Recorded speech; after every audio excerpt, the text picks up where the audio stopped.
YouTube, what is good? Today we are talking about the FujiFilm X-H1. So quick backstory, if this is your first video on my channel, I got this camera about 1 month ago, maybe a little bit more than a month, but about 1 month ago, and I've been trying out this camera ever since. I've taken it on 2 trips with me. It's been my travel camera, and when I first got this, I made a video every day. I was trying to test out the camera, and I did post a video giving some quick thoughts after 1 week, but I did eventually delete that video because I don't think I gave the camera a fair shake. I don't think after 1 week of use you can really give a full opinion of a piece of equipment, especially one as complicated as the FujiFilm X-H1.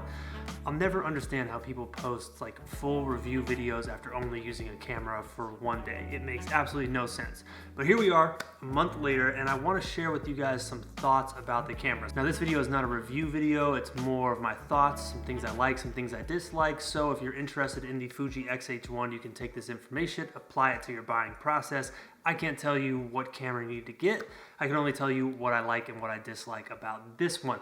So let's get into it. First of all, if you enjoy the video, make sure you hit that thumbs up button and hit that subscribe button for more photography videos. This is probably gonna be the last video where I really talk about this camera. So before we get going, here's my abridged, summarized version of this whole video. This camera is amazing. It has exceeded all my expectations for photo and video. I'm honestly blown away by what I've got here from Fujifilm. It blew away every expectation I had, and when I first got it I was a little skeptical, but after a month of using it, it's grown on me so much, and I truly love this camera. So here we go. Here are some things that I really like. The first thing is the fact that it exports a slow-mo video. You can get 120 frame per second slow motion exported out of camera at the frame rate you want. So let's say you're shooting an entire video at 24 frames per second. You want 120 frame per second slow motion video. It spits out a file that is 24 frames per second. This is so convenient when you're editing a lot of videos or you have a lot of footage. You don't have to go in and modify them. It just basically eliminates a step. So I really like that. I also like the picture profiles that Fuji provides you with. So Fuji is known for their colors, and I can say straight up, the colors that come out of this camera, especially in photo, are phenomenal. I can't really say like what it is. I can't pinpoint the exact thing, but it's like this camera manages to capture the richness of colors for what they are. But this has multiple film simulations on here. Everybody knows about them. Basically, these film simulations, they just emulate classic Fujifilm film that you could use in film cameras. But my favorite one for this camera is the Eterna. It's their newest one. It's Eterna/Cinema, I think is what it's called in camera. And I use that for photo, and I use it for video. Any vlog style video, I use that film simulation because it's kind of in between a very flat profile like the F-Log, but it's not a fully like film simulated profile. It's a nice happy medium, and you can also adjust these film simulations accordingly. So I go into the menu, I change the sharpness down to -4, and I change the highlights and shadow tone down as well. And these tweaks come in handy if you're trying to color grade your video. And also, if you want to color grade your video, you can use the F-Log built into this camera. And F-Log is Fuji's basically attempt at a log style video. It is an extremely flat video profile, super flat, and my recommendation is only use that picture profile if you're in the proper lighting and the proper setting, if you're really thinking about your shot.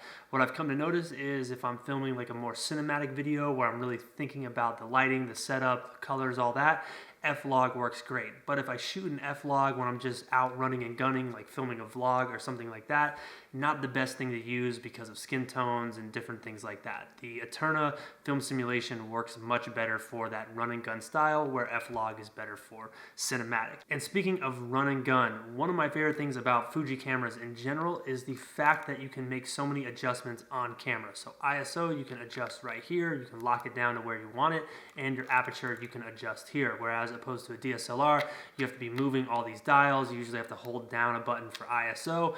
Once again, you know, it's not the craziest thing in the world, but once you get used to it, you realize how convenient it is to just be able to quickly move all this stuff around. I don't know.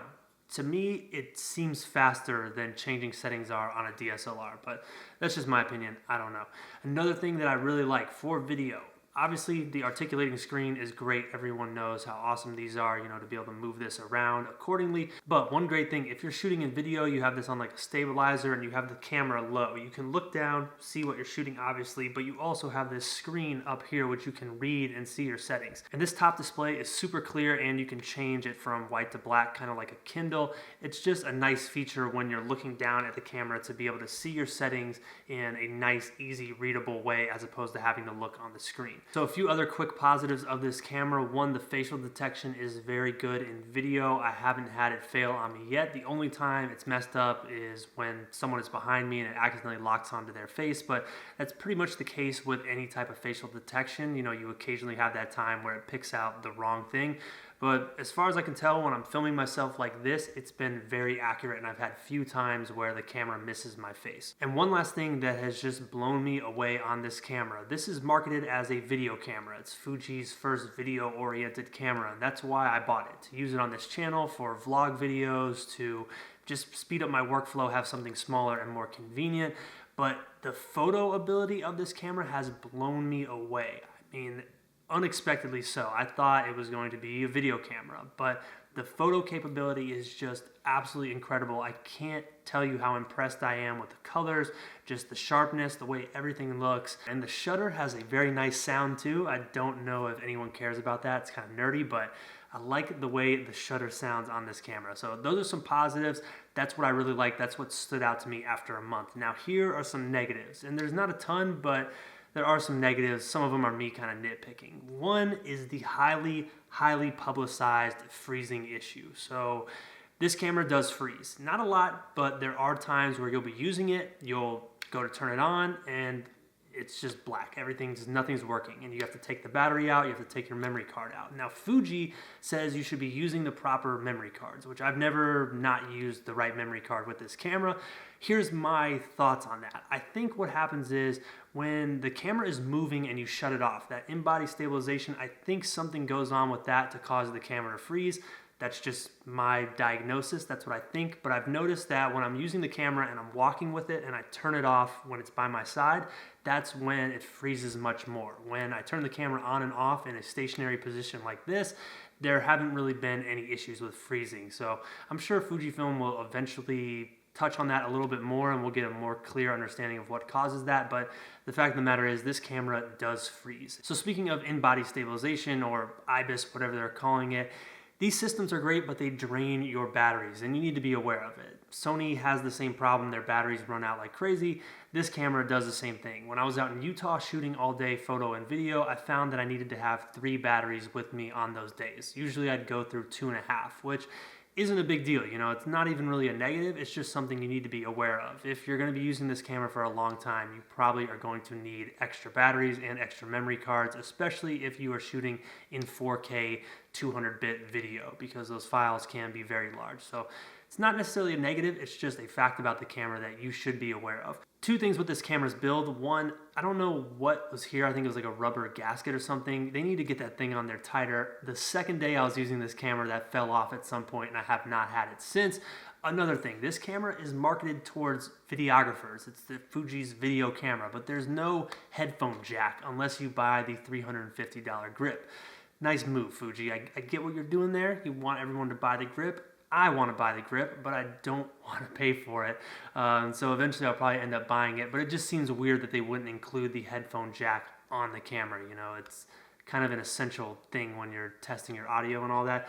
A few other little nitpicks here and there. So one thing, when you're shooting in video and you switch to photo mode, I wish the settings were independent with each mode. So what that means, when I'm in video mode, let's say I'm shooting at 1/48 of a second as my shutter speed.